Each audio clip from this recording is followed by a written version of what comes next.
ગુજરાતી વિશે થોડામાં જાજુ કેવું હોય તો કેવી રીતે કહેતું? ગુજરાત વિશે છે ને થોડામાં ન કહી શકાય, જાજુ જ કેવું પડે. જો ગુજરાતની વસ્તી ભારતમાં છે 65%, પણ નેશનલ સ્ટોક એક્સચેન્જના 30% ગુજરાતીઓ હેન્ડલ કરે. બેંકમાં જેટલું ફાઇનાન્સ પડ્યું ને એમાંથી 26% ફાઇનાન્સ ખાલી ગુજરાતીનું છે. એટલું જ નહીં, આખા દેશમાંથી બહાર જેટલો સામાન એક્સપોર્ટ થાય ને એમાંથી 22% એક્સપોર્ટ ખાલી ગુજરાત એકલું કરે છે. 24% ટેક્સટાઇલ, 35% ફાર્માસ્યુટિકલ ને 51% પેટ્રોકેમિકલ નો ધંધો આખા ભારતમાં ખાલી ગુજરાત આપે છે.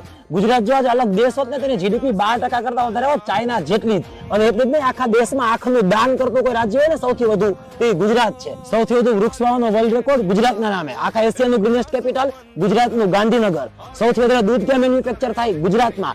આખા વિશ્વને વેજીટેરિયનમાં પાઠ કોને ભણાવ્યો? ગુજરાતે. અને એટલું જ નહીં, આખા વર્લ્ડમાં સૌથી મોટું પ્રાઇવેટ રેસિડન્ટ એટલે કયું?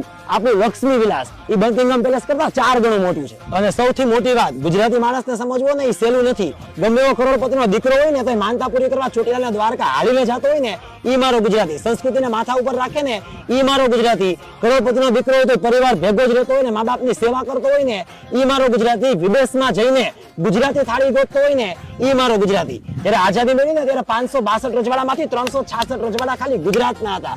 એટલે આન બાન શાન એ દરેક ગુજરાતીના લોહીમાં છે. તો બોલો જય જય ગરવી ગુજરાત.